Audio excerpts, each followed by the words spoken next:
সবুজের বুক চিরে এগিয়ে চলেছে রাস্তা, দুই পাশে গাছের সারি, কোথাও ঘরবাড়ি, নেই যানজট, নেই ইউটার্ন, থামতে হচ্ছে না কোথাও।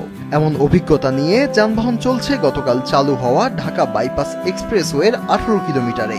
আর চালুর পর দিনেই দেখা যাচ্ছে এর ইতিবাচক প্রভাব। কমেছে আশেপাশের সড়কের যানজট, খুশি সাধারণ মানুষ। আগে তো জাম আছে, অনেক জাম আছে, জাম কমছে না। বাইপাস সড়ক হওয়ার কারণে রাস্তায় যানজটটা কম, অনেক সুবিধা, অনেক উপকার হয়েছে সাধারণ জনগণের। পরিবহন সংশ্লিষ্টরা বলছেন, এই এক্সপ্রেসওয়ে চালু হওয়ায় নির্ধারিত গন্তব্য যেতে কমেছে সময় ও জ্বালানি খরচ দুটোই। তবে টোলের টাকা নিয়ে রয়েছে কিছুটা অসন্তোষ। বড় পণ্যবাহী ট্রাকে 700 টাকা, প্রাইভেট কারের জন্য 150 টাকা টোল নির্ধারণ করা হয়েছে। যেহেতু আগে যানজট ছিল, রাস্তা ভাঙা ছিল, সময় লাগছে। আমি অলরেডি আপনি 35 মিনিটে চলে আসছে আপনার কাঞ্চন থেকে এই পর্যন্ত। কাঞ্চন নিতেছে 130 টাকা, এই জায়গা আবার 610 টাকা। দুটোটা মিলে আর একটু নিয়ন্ত্রণে আসা উচিত। সময় কম লাগছে, কিন্তু টোলটা একটু বেশি আর কি।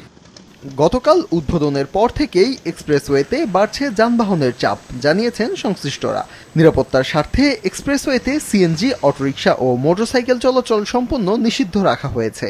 অন্যান্য মহাসড়কগুলোতে যেখানে হচ্ছে যে আপনি চাইলেই হচ্ছে যে মহাসড়কে উঠতে পারেন, এখানে তা না।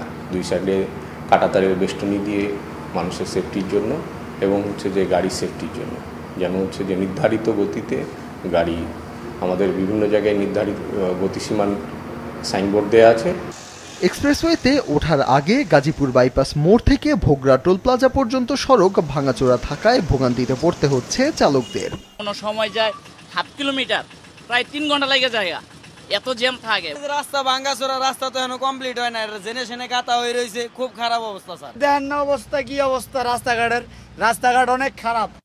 48 কিলোমিটারের পুরো প্রকল্পটি বাস্তবায়িত হলে চট্টগ্রাম বন্দর থেকে উত্তরবঙ্গগামী ট্রাক, ট্রেলার সহ পণ্যবাহী যানবাহন রাজধানীতে না ঢুকেই এই এক্সপ্রেসওয়ে দিয়ে সরাসরি ময়মনসিংহ, রংপুর ও রাজশাহী বিভাগে যেতে পারবে।